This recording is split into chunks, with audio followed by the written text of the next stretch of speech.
something like this, from CoinMarketCap. We were at 58 billion, and we had under 1,000 assets. We now have more, 300 or 30 or 40% more, and we can see that market cap has been up about 9 times, a factor of 9-fold in 7 months. So we've had this huge move. And then when we look at cryptocurrency and we try to compare it to other exchanges and bourses and trading venues, we can see recently we had a $26 billion day in terms of volume, US dollars. And this is from the Singapore exchange, SGX, one of the more respected exchanges in Asia. And in their 24-hour period, they only had about 700 million US dollars traded. So we can see relative to traditional asset classes and exchanges, cryptocurrencies are really booming in many different ways. I've yet to see anybody other than myself talk about cryptocurrencies this way. I think about things like this intellectually, and I'd like to share my observation with you here tonight. When the European Central Bank, it used to be the Dutch National Bank, but when the European Central Bank decides to create money, they take a piece of paper, they take some colored ink, fortunately your money's not as ugly as ours, they put some security fibers, they take a metal plate and they stamp it, and that process is called minting money. And so let's say the European Central Bank wants to create a 20 euro note. That's the exact process that they follow. So if they produce something that's worth 20 euro, it only costs them maybe 1 or 2 cents to produce that piece of paper that has acceptance back and forth, again, between buyers and sellers and consumers and producers and importers and exporters. So the difference between the value and the cost is something that we call seigniorage. It's a big, fancy monetary word. So the one that reaps the profits with traditional money is actually the government, because they can make something for 2 cents, they introduce it into the money supply at 20 euro, let's say, they've got a really nice profit. And these profits are worth, to governments, they're worth hundreds of millions and billions of dollars per year as governments produce new money. But what's actually happening with cryptocurrency? In this example, we're talking about Bitcoin. With Bitcoin trading up around $15,000 or $16,000, and of course that can change in a minute, we are reminded that these miners, these people who are actually digitally producing Bitcoin, are the ones who are earning this seigniorage. It's not the governments, it's the miners.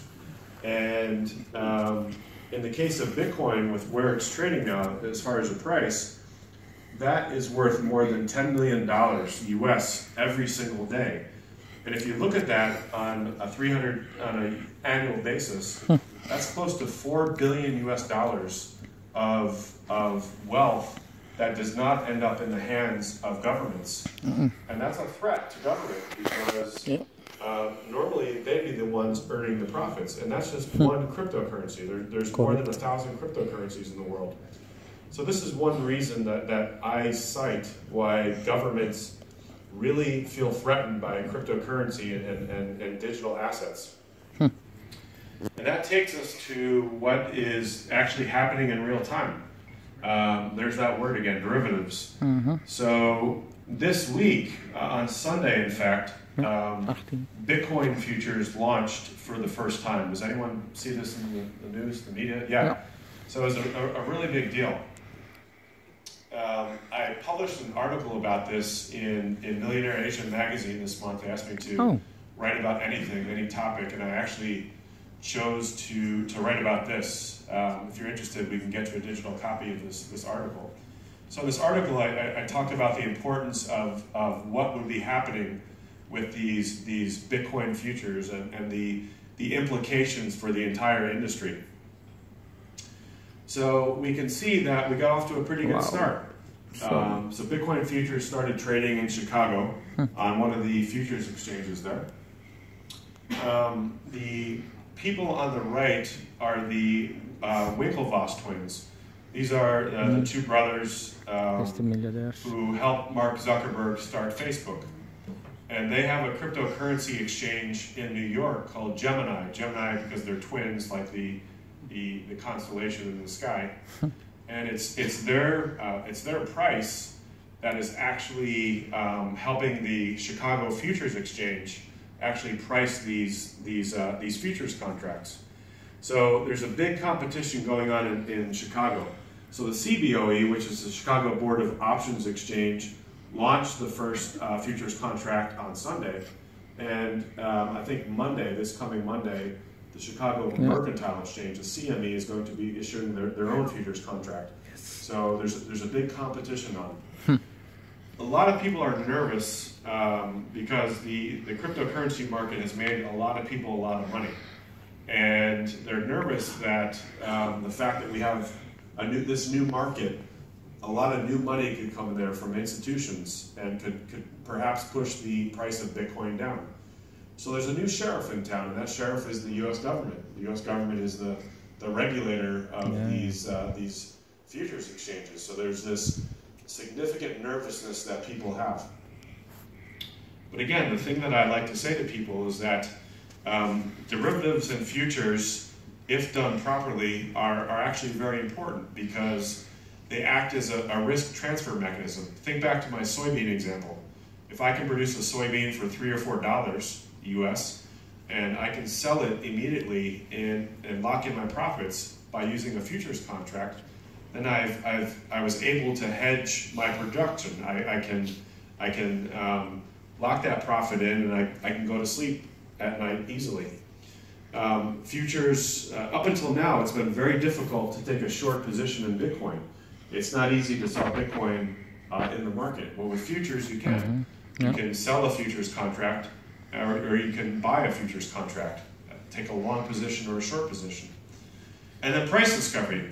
If you ask 10 different cryptocurrencies for a price, let's say on Bitcoin, or cryptocurrency exchanges, you're going to get 10 different answers or 11 different answers. So with a futures exchange, there's one price for a futures contract, and that improves transparency. That will also create additional liquidity in the cash markets. And there are a lot of futures contracts, a lot of options contracts traded all over the world.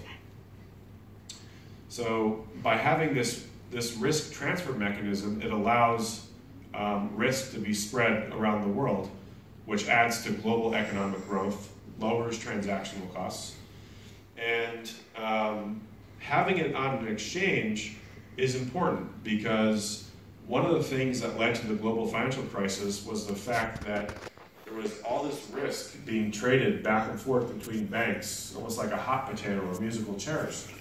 There was more than $500 trillion worth of over-the-counter, meaning not on an exchange, risk. And when something triggered, this risk really blew up in our faces, and we're still paying the price today. This gentleman here is, his name is Mohammed El-Arian. He's one of the smartest, most savvy investors in the world. He talks about optionality. So by having these futures instruments, we're able to have optionality in terms of whether you're a miner or other type of market participant. You now have options that 1 week ago we didn't have yet. So people are saying, oh, the big banks, the institutional money, the hedge funds are going to come in, they're going to sell Bitcoin, it's going to kill the market. I really don't see that happening. So I mentioned earlier that I managed more than $5 billion worth of risk on Wall Street. This is one of my trading tickets generated by Bloomberg. And in this trading ticket, I bought $100 million worth of bonds. And I did the same thing here in this trading ticket, and I did the same thing here in this trading ticket. So guys like me who have access to that type of capital, people like me who have access to that type of capital, will throw tens of millions or hundreds of millions or billions of dollars into a trade just to make a few percentage points, just to make a few basis points. But the question that I have is, let's say the big institutional money does kill Bitcoin. Let's say it goes down by 75%. So let's say it goes from 16,000 down to 4,000. If it costs on average about $1,000 US or less to mine, to produce Bitcoin, and a person can sell a futures contract, let's say at $4,000 US to lock in profit, are there people in this room who would do that trade all day long? I know I would. I was the idiot who was spending hundreds of millions of dollars looking for tiny little slivers of a move in yield in the market. Yet if I had a chance to triple or quadruple my money or more, so it's a no-brainer. You would do that all day long. And that's when we talk about rational expectations and rational decision-making is in the market. If I can produce soybeans for 3 and sell at 9, or I can mine Bitcoin for 1,000 and sell it for 4,000, again, I think these are very rational, to be expected decisions that are taking place. If I can purchase a license, let's say, from Netleaders and get a DasCoin at 11 euro cents or 12 euro cents by submitting my cycles to the network, and DasCoin is trading at 52 or 53 euro cents, this is another example of the primary market, which would be Netleaders, licenses and cycles, and the secondary market, which would be Das Exchange and soon to be other exchanges, actually working in harmony. This is the way that normal capital markets actually function.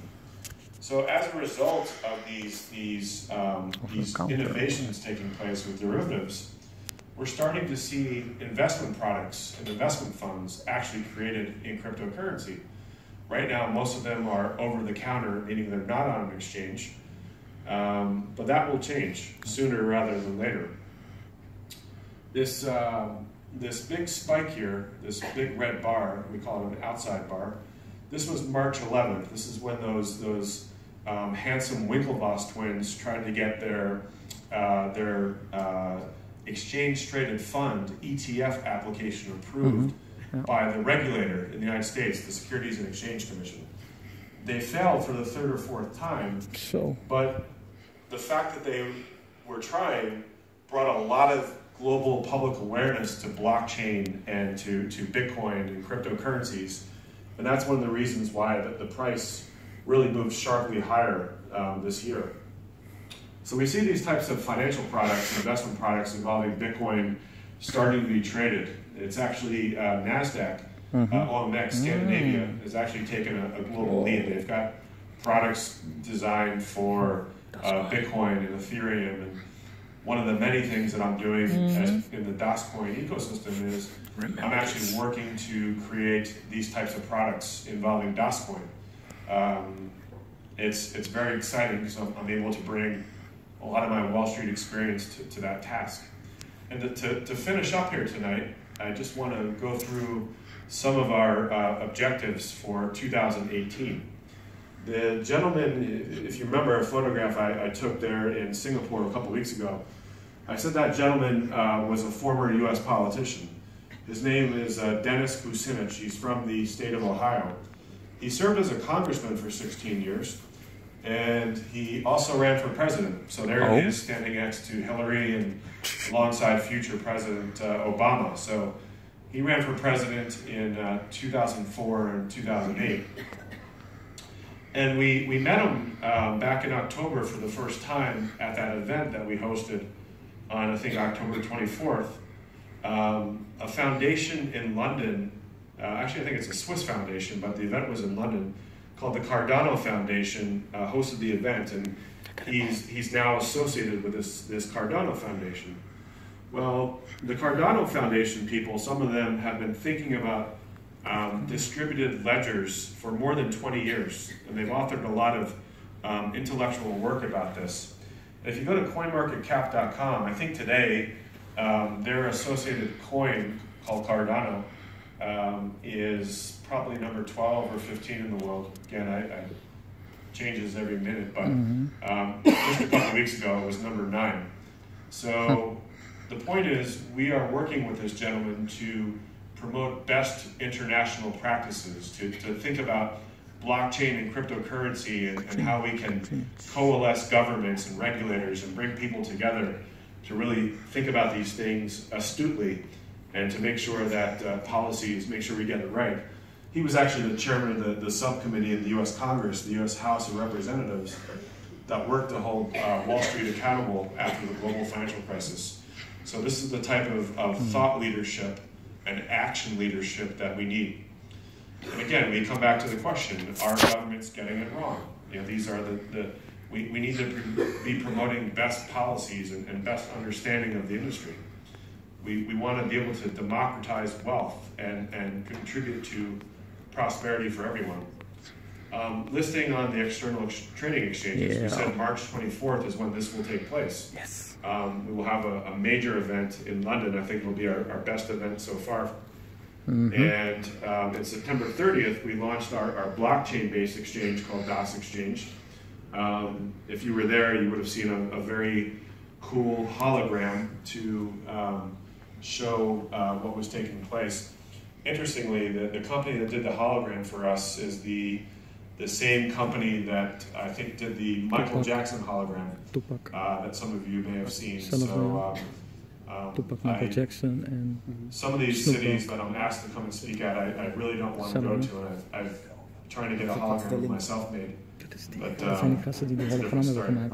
so an exchange is important because that's when buyers and sellers come together, they establish value, they determine value, and we're going to see more of that obviously in 2018. Increasing liquidity. So I've been talking about liquidity regarding cryptocurrencies and blockchain for at least a year and a half now. And my background in liquidity and creating liquidity and trading liquidity on Wall Street, I have some pretty good ideas. And I give speeches and presentations and I talk about liquidity and the need. Because we don't want charts like this. We actually want DasCoin to be spendable and usable in the real world. Yep. We don't necessarily want hoarders. Yes, we'd like the price to be high, but liquidity is probably more important than having a high price. You could have a coin worth 1 million euro with no liquidity, or you could have a coin worth, let's say, 5 euro with a lot of liquidity. So that's kind of a happy medium and balance that we need to find. We need to be able to promote a high trading velocity. We want DasCoin to be changing hands all over the world continuously. Which takes us to DasPay. So my friend Brian launched this company called Carta 10 years ago, and it has become the most important company in the world related to mobile payments. So DasPay is envisioned as a mobile payment solution using the mobile device, generally a smartphone, and having that as a means by which DasCoin can be bought and spent all over the world at merchants. So Brian's company has worked with many VIP clients. They are the ones who wrote the technical specifications for Apple Pay. MasterCard awarded them that contract. They created something called Vodafone Pay, which is now live in Europe. Yep. Vodafone has 469 million global subscribers. So when they were awarded the Vodafone contract, they were extremely happy. Last year they won the PayPal contract for every country on earth outside the US. They are now providing mobile payment solutions for Uber. That's now live in North America in some markets. Their technology powers more than 200 banks. So I saw the opportunity to bring their in-house technology into cryptocurrency, into blockchain for the first time. It's never been done before. And when we talk about the golden bullet or the silver bullet, I think it's DasPay.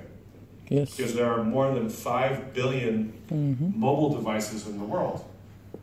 More than 1 billion of those are actually smartphones. So when we talk about the size of an addressable market, we have a unique opportunity to get cryptocurrency in the hands of billions of people to make it spendable through this technology.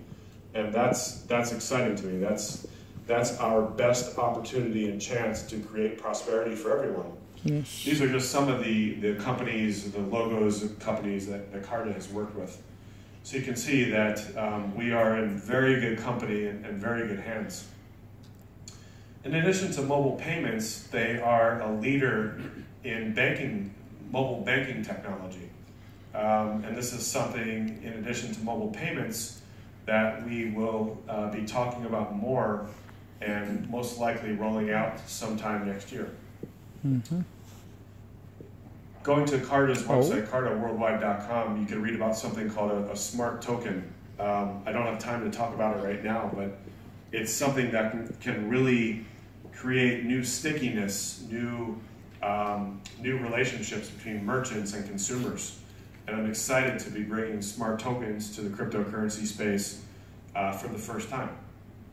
They've won a lot of awards. They won the 2016 Most Innovative Emerging Payments Award. So these are literally the top guys in the world. If you were to go to MasterCard's website, you'd see them mentioned 2011. They're the first ones to do mobile payments. These are the granddaddies of mobile payments. They are to mobile payments what Bitcoin is to cryptocurrency. So we're extremely fortunate that my friend Brian agreed to work with us in his company. We're also going to be launching multiple instances of the DasCoin blockchain next year. So we have one primary instance, meaning version right now, and we're going to be offering this technology to governments and banks and other organizations who maybe don't have the money to build their own blockchain or don't have the technological development talent in-house to build a blockchain. Because with a blockchain, you have many different use cases: record keeping, trading, securities, smart contracts, digital currency. Again, we want our technology to be the technology out there in the hands of most people. We talk about smart contracts, and I talked about smart contracts at our event in Dubai just a couple weeks ago. A smart contract is basically just a code on a blockchain that executes by itself. And most blockchains around the world do not facilitate smart contracts. Fortunately, ours was developed and written to actually accommodate smart contracts.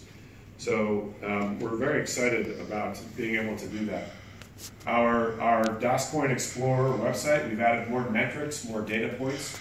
We'll be adding to that in the new year to increase transparency. And the entire world seems to be jumping on the blockchain bandwagon. We see it again all over the media all day long. So we have a big opportunity here. So we're going to be launching new smart contract solutions next year. I talked about them again in Dubai. Terry O'Hearn, one of our founders, mentioned in Tokyo on September 30th, we're also going to be supporting the creation of third-party tokens for ICOs on our blockchain against our DasCoin cryptocurrency. That will start next year. Typically, the way that one does that now is through the Ethereum blockchain. Yeah. I could go to Ethereum's website and I could create Pascal coin in about 5 seconds, or I could create CryptoKitties coin or whatever. And so the ability, our ability to do this on our blockchain is also very exciting and something that can reward us in higher price. Indices. So I created some proprietary foreign exchange indices a number of years ago that have helped me out immensely. So we have the opportunity to work with some new cryptocurrency indices that are being created. And it's likely in the near future that at least one of the companies in our ecosystem will probably sponsor some of these cryptocurrency indices. And you can see that there's a long, rich history of banks and other financial companies and others actually sponsoring indices and economic data of various types. We've had this massive accumulation in wealth. Again, we've gone from 58 billion in market cap to more than 500 billion, $500 billion in new wealth, asset value being created in the past 6 or 7 months. So we would naturally want to sponsor a new cryptocurrency index because we want our brand, our ecosystem, to be associated with this massive increase that we've seen in wealth. There are lots of different indices in the world that cover up bonds and shares, stocks, commodities, etc. And finally, last comment for tonight is we have investment products that are being created in cryptocurrency. Around the world, it used to be that our money, let's say in pensions and investment funds, would be actively managed. That is changing. A lot of investments around the world are now being passively managed. In other words, the investment managers are indexing to a benchmark, such as the type that we probably plan to sponsor in the near future with cryptocurrencies. So again, I'm working on creating some of these investment products involving DasCoin and cryptocurrency because there will be opportunities in the near future for all of us to actually invest in these types of fund products and structures. And we can see that we have tens and hundreds of billions of dollars in these types of index products all over the world, these traditional asset classes.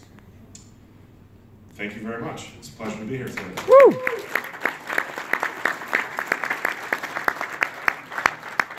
Well, thank you very much for this insight, this high-level training, speed training on financial trends and financial background. But I think a very clear picture of putting cryptocurrency into the real world and as well. Voor u allen, ik denk het is wat later dan gepland. Sorry voor het uitlopen, maar ik denk dat het geen probleem. om in ieder geval Blair het woord te laten om het in de context te plaatsen. Woo! Yes! Anybody have any questions? Sorry, usually take it. Yes. How will you, if there's going to be a currency that's used over the whole world, how will you achieve price stability? If I buy a plane ticket a few months out, and I pay for it now, and a few months out, DasCoin's worth twice as much. I've paid too much for my ticket. So, I mean, price stability. Sure. So, price stability can be controlled in various ways. So, one way that price stability can be controlled is by actually trying to control the speed with which DasCoin enters the money supply. And we have different tools that we can control that with, such as frequency. That's one of the main variables when it comes to Netleaders and licenses.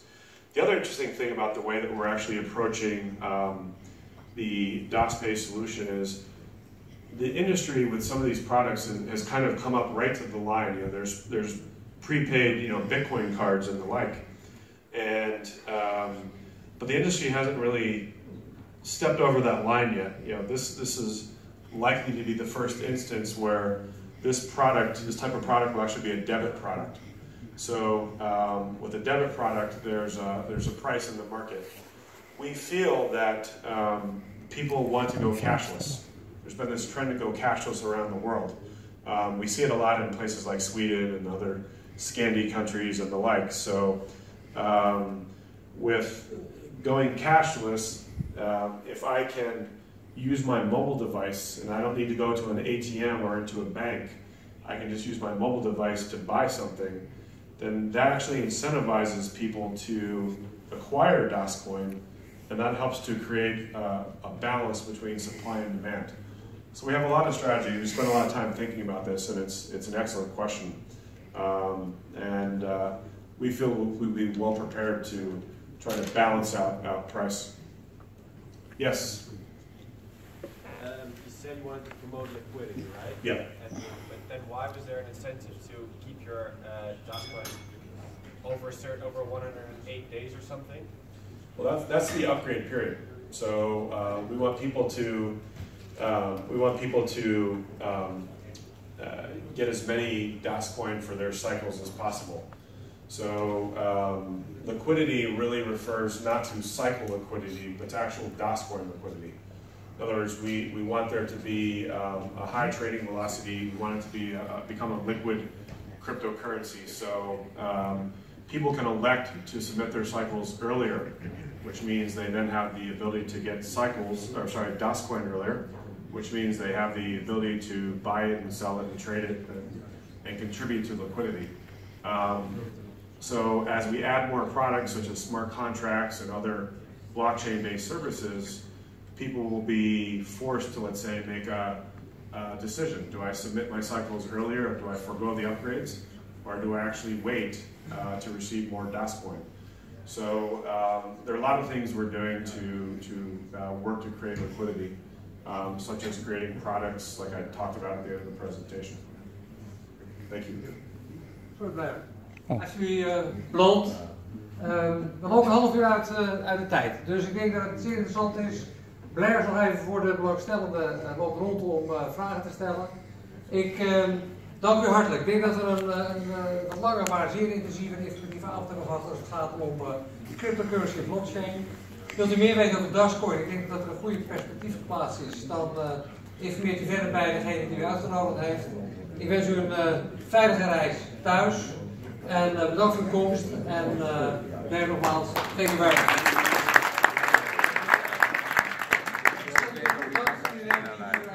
Heeft begin Pascal, Blair en andere afgesteken. Dank u wel.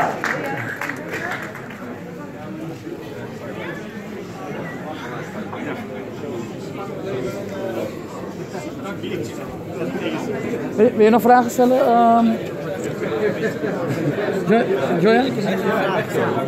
Nee. Bijvoorbeeld van nou ja, misschien prijsverwachtingen, dat soort dingen, weet je. En, ik zal hem